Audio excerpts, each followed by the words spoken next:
오늘 주신 말씀 속에 말씀을 이루며 사는 삶이라는 제목으로 함께 은혜를 나누겠습니다. 기도하겠습니다. 사랑과 은혜가 많으신 하나님, 오늘도 우리들을 주의 전으로 불러주시어서 말씀 앞에 서시게 하시니 감사드립니다. 이 시간 성령께서 우리 각 사람에게 말씀하여 주옵소서. 깨닫게 하시고 결단할 수 있는 우리 모두가 되도록 도와주옵소서. 하나님 앞에 나오며 우리의 아픔과 슬픔과 실패와 상처와 이 모든 것들을 가지고 나와 싸우니 회복의 역사, 구원의 역사, 치유의 역사가 일어나게 하여 주옵소서. 예수님의 이름으로 기도드립니다. 아멘. 오늘도 말씀 앞에 서신 여러분들에게 하나님의 은혜가 함께 하시기를 바랍니다. 제가 설교를 하면 우리 성도들이 은혜 받을까? 이런 생각이 들었어요. 오늘 우리 성도들이 은혜 받기가 좀 어렵겠다, 그런 생각이 들었습니다. 왜 그런 생각을 했을까요? 이 팝콘 냄새가 본당에 돌아와가지고 이거 우리 성도들의 마음을 사로잡아가지고 성도들이 코가 벌렁벌렁거리면서 이거 무슨 냄새지? 이거 무슨 냄새지? 막 그러실 것 같아요. 1층 로비에서 팝콘을 튀기고 있고 이게 솜사탕을 만들고 있는 것 같아요. 그러니까 여러분 냄새에 주목하지 마시고, 여러분 갈 때 하나씩 원하시면 다 드리죠. 예, 솜사탕도 추억을 생각하시면서 하나씩 드릴 수 있으니까요. 팝콘도 한 봉지씩 드릴 수 있으니까 냄새 맡지 마시고 말씀에 귀를 기울이시면 좋겠습니다. 예수님이 이 땅에 오셔서 한 가족의 일원으로 살아갈 수 있었던 것은 요셉의 공이 컸습니다. 그런데 이 교회사에서는 예수님의 아버지 요셉을 향하여서 그래 큰 관심을 갖지 않았어요. 그냥 뭐 힘없는 노인으로 그려졌어요, 교회사에서는. 그러다가 이 14세기에 들어와서 교회사에서는 요셉을 다시 해석을 해요. 왜냐하면 이 14세기에 기근이 왔죠. 또 100년 전쟁이 일어났죠. 또 흑사병으로 교회와 가정이 극도로 피폐한 상황에서 이 아버지의 역할을 잘 감당을 했던 요셉을 다시 보게 되었고 다시 부각을 시키게 됩니다. 요셉은 이해할 수 없는 상황 속에서 순종을 하면서 아기 예수님을 잘 보호하는 사명을 감당했습니다. 그런데 성경에는 요셉의 행동뿐, 요셉이 말 한마디 한 적이 없어요. 대사 한마디도 등장하지 않아요. 그냥 요셉은 하나님의 천사의 말에 순종했다라고 하는 것.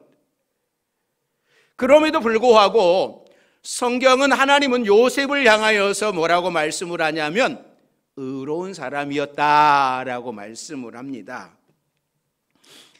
오늘 본문은 어떻게 보면 꼭 성탄절 본문 같아요.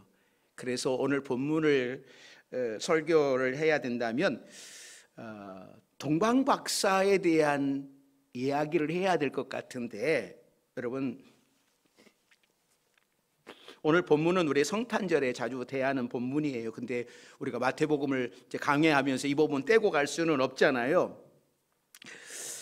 그래서 저는 오늘 본문을 여러 번 설교를 했어요. 그래서 오늘 본문을 가지고서는 동방박사의 관점이 아닌 말씀의 관점에서 오늘 본문을 보려고 그럽니다. 예수님이 이 땅에 태어나실 때에는 고난의 시대였습니다. 민족은 로마의 지배를 받고 있었고 또 에돔족 속의 헤롯이 왕의 자리에 앉아 있었습니다. 또 하나님을 가장 잘 섬겨야 할 종교 지도자들은 대제사장 자리를 돈 주고 사는 그런 시대였습니다. 또 예수님을 가장 기쁘게 맞아들여야 할 사람들이 예수님을 가장 많이 배척하는 시대. 예수님은 이런 고난의 시대에 오셨습니다. 좀 편안한 시대에 예수님이 오셨으면 얼마나 좋았을까라는 그런 생각을 한번 해보는 대목이죠. 그러니까는 마태는 이 마태복음을 기록을 하면서 구약 성경을 굉장히 많이 인용을 해요. 다른 마가복음이나 누가복음이나 요한복음보다 이 마태는 이 구약 인용을 참 많이 합니다. 그러면서 구약을 인용하면서 예수님의 탄생과 사역을 통해서 그 말씀이 어떻게 이루어지는지를 증거를 하고 있는 거예요. 그러니까 예수님의 일생은 마음대로 사신 것이 아니라 구약에 예언된 말씀을 하나하나 이루면서 사셨다라고 말씀을 하는 거예요. 그러니까 하나님께서 구약의 선지자들을 통해 말씀하신 내용들이 예수님을 통하여서 하나하나 이루어졌습니다. 예수님은 그 시대가 비록 고난의 시대였다 할지라도 그 시기를 피하지 아니하시고 오늘 오직 말씀을 이루시기 위하여서 오신 분이다. 자, 이 말씀을 이루시기 위해서 오신 주님이 어떤 일을 하시느냐면 첫째는 처녀의 몸을 통해서 오셨어요. 그러니까 마리아는 처녀의 몸으로 예수님을 잉태하셨고 그 사실을 알고 고민하는 요셉에게 천사가 찾아와서 마리아를 데리고 오라고 합니다. 태어나실 아이는 구약에 예언된 구분이라고 하면서 천사가 구약의 말씀을 인용을 하는 거예요. 그것이 1장 23절의 말씀입니다. 자, 1장 23절 같이 봅니다. 보라, 처녀가 잉태하여 아들을 낳을 것이요 그의 이름은 임마누엘이라 하리라 하셨으니 이를 번역한즉 하나님이 우리와 함께 계시다 함이라. 그러니까 이 말씀은 이사야 7장에 예언된 말씀이에요. 이사야 선지자가 이 하나님의 말씀을 듣고 이 유다의 왕 아하스 왕을 만나러 가서 한 이야기예요. 그 당시 아하스는 이 북이스라엘과 아람 왕이라고 하는 큰 두 나라가 연합을 해서 이 유다에 쳐들어온다라고 하는 이 소식을 듣고서 이 아하스 왕은 이 사시나무 떨듯이 막 두려워하고 있는 거예요. 큰일 났다. 우리 유다는 망했다. 이걸 어떻게 하나? 어떻게 하나? 막 이런 염려를 하고 떨고 있는 그런 상황이었습니다. 그런데 하나님께서는 그들을 두려워하지 마라. 그들은 연기가 나는 부지깽이에 불과하다라고 하는 거예요. 이 두 나라는 금방 멸망하게 될 것이라고 하면서 하나님께서 그것을 이루게 하실 것인데 하나님께서 그 일에 대하여 친히 징조를 주시면서 말씀하시기를 보라, 처녀가 잉태하여 아들을 낳을 것이요 그의 이름을 임마누엘이라 할 것이다. 그리고 그 아이가 선악을 분별할 때가 되면 두 나라의 땅이 황폐하게 될 것이다 라고 예언을 해주셨어요. 그러니까 예수님은 이사야 선지자의 예언대로 처녀의 몸에서 탄생을 하셨습니다. 구약의 많은 예언들이 메시아에 대한 예언들인데 예수님은 이 말씀을 하나도 어기지 아니하시고 다 이루며 사셨습니다. 하나님의 아들이신 예수님께서 친히 하나님이신 예수님께서 구약의 예언대로 사셨다라고 하는 것은 이 무한한 자유를 가지신 분이 그 자유를 마음대로 쓰지 않고 말씀 안에 자신을 가두어 사셨다라는 말이에요. 말씀에 순종하셨다라고 하는 거예요. 예수님께서도 하나님의 말씀을 이루시기 위하여서 그 말씀 안에 자신을 가두고 사셨다고 한다면 우리는 왜 말씀에 순종하지 않습니까? 왜 하나님의 말씀에 순종하지 않으면서 살아가십니까? 아니, 순종하기보다는 내 생각대로 살고 싶은 것이 더 많습니다. 우리가 하나님의 자녀인데 꼭 말씀대로 살면 내가 손해보는 것 같은 생각이 드는 거예요. 말씀대로 살면 내가 엄청난 손해를 보는 것 같아요. 그런 느낌이 오니까 우리가 말씀에 순종하기를 막 주저하는 거예요. 그러나 순종하면 하나님이 모든 것을 책임지십니다. 예수님은 단지 순종하셨을 뿐이고 하나님이 인류 구원의 역사를 예수님을 통해서 이루셨습니다. 두 번째는요, 예수님을 말씀을 이루시기 위해서 예언된 장소에서 태어나셨어요. 자, 오늘 본문 6절이죠. 자, 6절 말씀 같이 읽습니다. 또 유대 땅 베들레헴아, 너는 유대 고을 중에서 가장 작지 아니하도다. 내게서 한 다스리는 자가 나와서 내 백성 이스라엘의 목자가 되리라 하였음이니이다. 이 동방에서 박사들이 별을 연구하다가 왕이 태어났음을 알고 이 별을 따라 유대 땅까지 찾아왔습니다.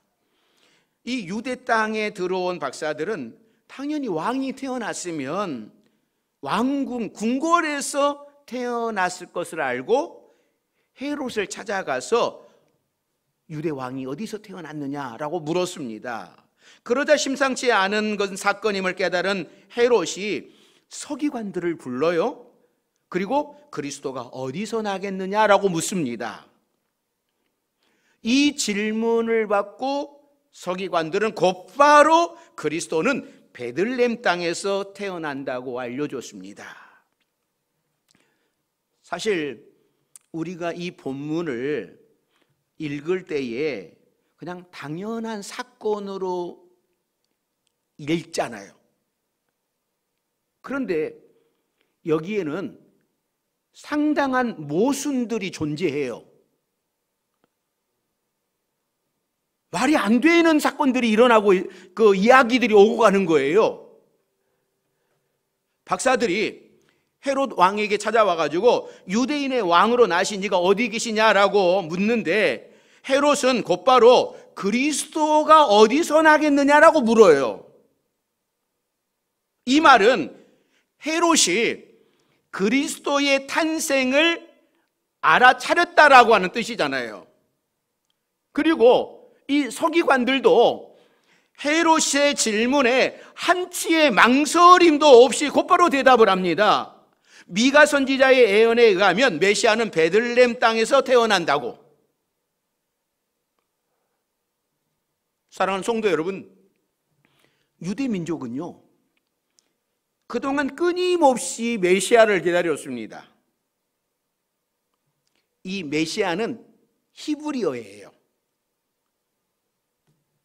그리스도는 헬라어예요. 메시아와 그리스도는 똑같은 뜻이에요. 나라 말이 다른, 그러니까 이 히브리어냐 헬라어냐의 차이지 똑같은 말이에요. 그러니까 유대 민족들이 그동안 메시아 탄생을 기다렸는데 박사들이 와가지고 메시아가 드디어 탄생했다라고 하는 것을 알게 되었잖아요. 그렇다면 모든 사람들이 메시아가 탄생하신 베들레헴으로 달려가서 당연히 경배해야 할 일입니다. 그러나 아무도 가지 않았어요. 심지어 헤롯은 박사들에게 당부까지 합니다. 베들레헴에 가가지고 너희들이 그 아기를 찾거든 나에게도 알려줘라. 나도 가서 경배할 것이다. 그러나 그것은 거짓말이었습니다. 그 아기를 찾아내어 죽이려고 하는 것이죠.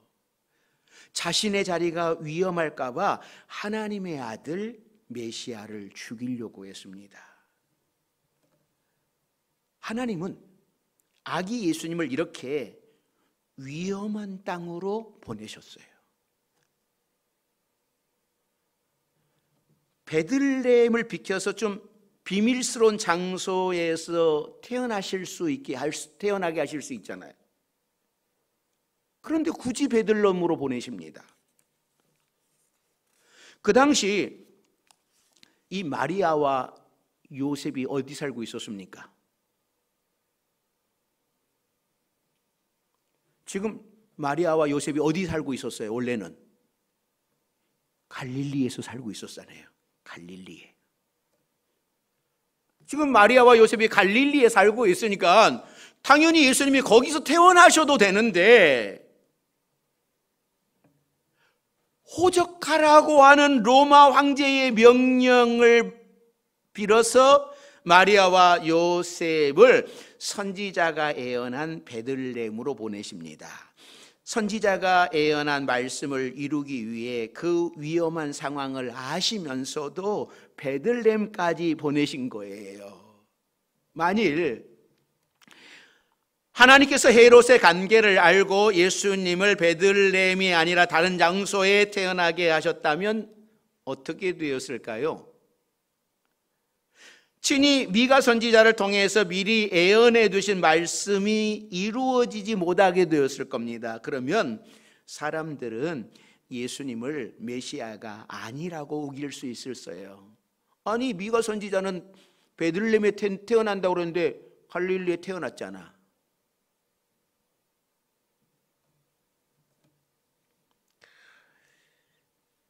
하나님은요, 한 번 약속하신 것은 그대로 행하시는 분인데, 미가 선지자를 통해서 메시아를 베들레헴 땅에 태어나게 하시겠다고 약속하신 것이 무너지는 거예요. 그래서 예수님은 베들레헴에서 태어나실 수밖에 없었습니다. 사랑하는 성도 여러분, 어떤 위험이 와도 하나님은 약속을 지키시는 분입니다. 가장 사랑했던 백성들이 하나님의 아들을 몰라보고 아들이 태어났다고 하는 것을 동방박사들을 통해 알려주었어도 그들은 여전히 하나님께 감사하지 않았습니다. 아기 예수님께 경배하지도 않았습니다. 예수님은 그렇게 외롭게 태어나셨어요. 죽기 위해 오신 분이시지만 태어나면서부터 죽음의 위험에 노출되셨어요. 그러므로 우리는 하나님의 약속을 믿어야 됩니다. 하나님은 약속을 지키시는 신실하신 분이기에 우리는 말씀을 믿습니다. 성경을 믿습니다. 하나님의 약속을 붙들고 기도하며 순종하며 살아가는 여러분들이 되시기를 바랍니다. 예수님 태어날 그때에 아무도, 메시아를 기다리면서도 그 아무도 주님께 달려간 사람이 없었어요.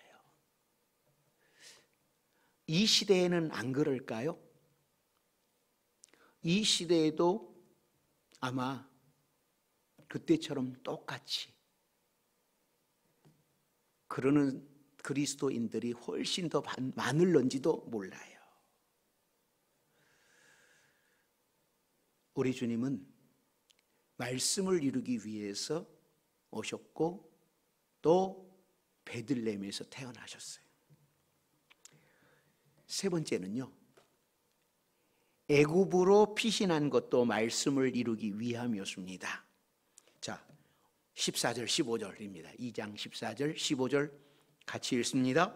요셉이 일어나서 밤에 아기와 그의 어머니를 데리고 애굽으로 떠나가 헤롯이 죽기까지 거기 있었으니 이는 주께서 선지자를 통하여 말씀하신 바 애굽으로부터 내 아들을 불렀다 함을 이루려 하심이라. 옛날 이스라엘 민족은요, 죄악의 땅인 애굽에서 살다가 하나님의 능력으로 축복의 땅 가나안 땅으로 들어왔어요. 그러니까 호세아 선지자는 가고 출애굽을 생각을 하면서 이 말씀을 예언을 합니다. 그러니까 하나님께서 백성들을 사랑의 줄로 이끌었고 사랑의 발로 인도해 내셨다고 하는 겁니다. 그런데 그들은 자꾸 애굽을 사랑해서 애굽으로 내려가려고 그래요. 가나안 땅에 정착해 살면서도 강대국 애굽을 막 부러워합니다. 또 무슨 나라에 어려움이 있으면 애굽에게 쭈르르 달려가 가지고 도와달라고 막 요청을 해요. 그래서 선지자들은 항상 애굽으로 돌아가지 말라, 애굽을 의지하지 말라라고 예언을 해요. 그러니까 성경에서 애굽을 이야기할 때는 주로 뭐를 이야기하냐면 죄악과 세상을 상징하는 나라가 애굽이었어요. 그러니까는 성경 속에서 세상을 의지하지 마라, 죄악을 의지하지 마라, 애굽으로 돌아가지 마라라고 하는 말을 계속 말씀을 하시는 거죠. 자, 그런데 오늘 본문에 보면 아기 예수님께서 애굽으로 가셔요. 그것도 천사의 지시를 따라 가십니다. 헤롯이 죽이려고 하기 때문에 빨리 피난 가라고 하십니다. 왜 하나님은 예수님을 애굽으로 보내실까요? 애굽은 세상이고 죄악인데 왜 하나님이 예수님을 애굽으로 불러내시냔 말이죠.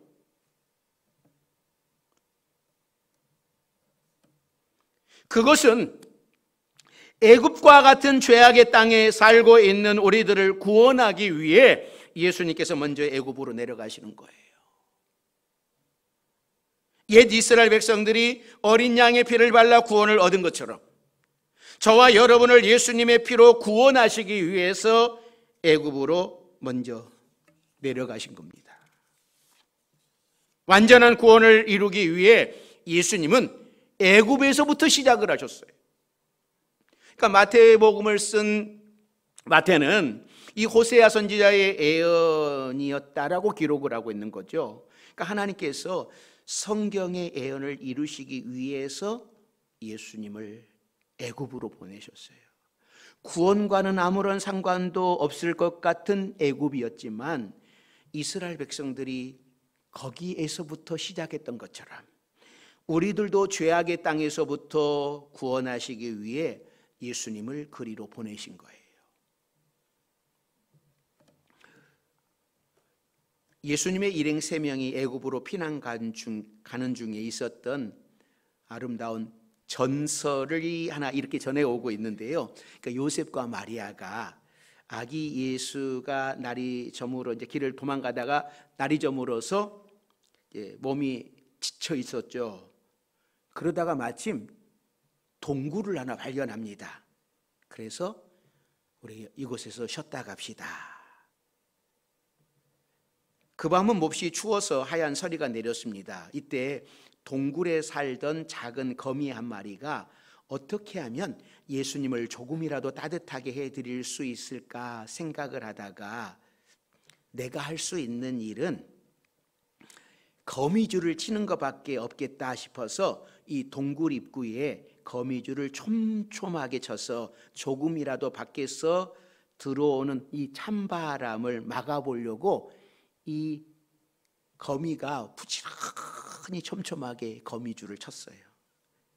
그런데 그때 헤롯 왕의 군인들이 아기 예수님이 애굽으로 도피할 것이라고 짐작을 하고 뒤를 추격하다가 한 동굴을 발견하게 됩니다. 군인들은 혹시 이 동굴에 요셉 일행이 숨어 있지 않을까 하고 동굴 안을 수색하려고 했지만 이 동굴 입구에 하얀 서리와 함께 하얀 거미줄이 친 것을 본 대장이 부하들에게 이야기를 합니다. 얘들아, 이 동굴에는 사람이 들어간 흔적이 없다. 거미줄이 이렇게 쳐 있지 않느냐. 괜히 헛수고하지 말고 어서 가자. 이렇게 예수님 일행은 지혜로운 거미 한 마리 덕분에 구사일생으로 목숨을 구할 수 있었다라고 하는 전설이 있어요. 잠언 16장 1절 말씀에 보면 마음의 계획은 사람이 세우지만 그 일을 이루시는 분은 여호와이시다라고 말씀을 해요. 그러니까 예수님을 죽이려는 헤롯 왕의 계획은 이루어지지 않았어요. 그러니까 헤롯은 광적으로 새로 나신 왕, 예수님을 제거하려고 베들레헴에 있는 2살 아래의 어린 남자 아이들을 모두 죽였지만 사악한 헤롯의 계획은 이루어지지 못했습니다. 헤롯은 자기 왕관을 빼앗길까 봐 두려워했어요. 그러나 예수님은 헤롯의 왕관을 빼앗으려고 한 것이 아니라 헤롯의 왕이 되기를 원하셨어요. 예수님은 헤롯에게 영생을 주시기를 원했지만 그의 현재의 생명을 빼앗으려고 한 것이 아니었습니다. 그런데도 헤롯은 금방 사라져버릴 그 왕권을 빼앗기지 않으려고 예수님을 죽일 계획까지 세웠다가 얼마 가지 못해서 금방 죽고 말았죠. 사랑하는 성도 여러분, 예수님은 이 땅에 오셔서 말씀을 이루는 삶을 사셨습니다.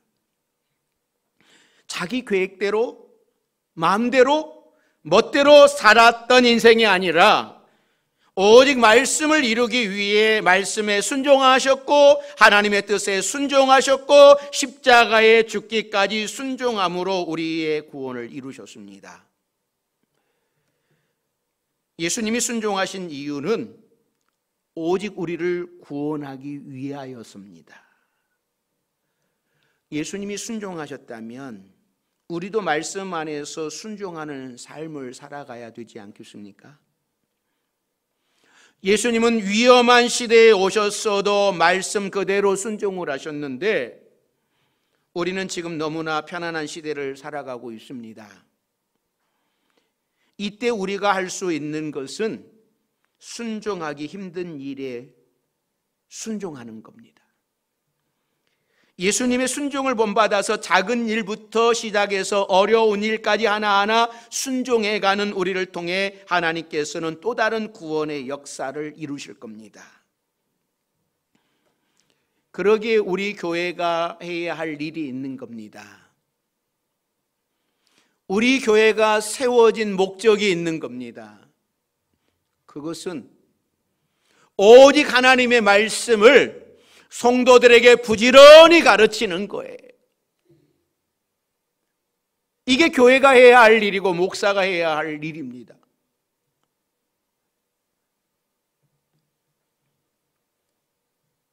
올 가정의 날입니다.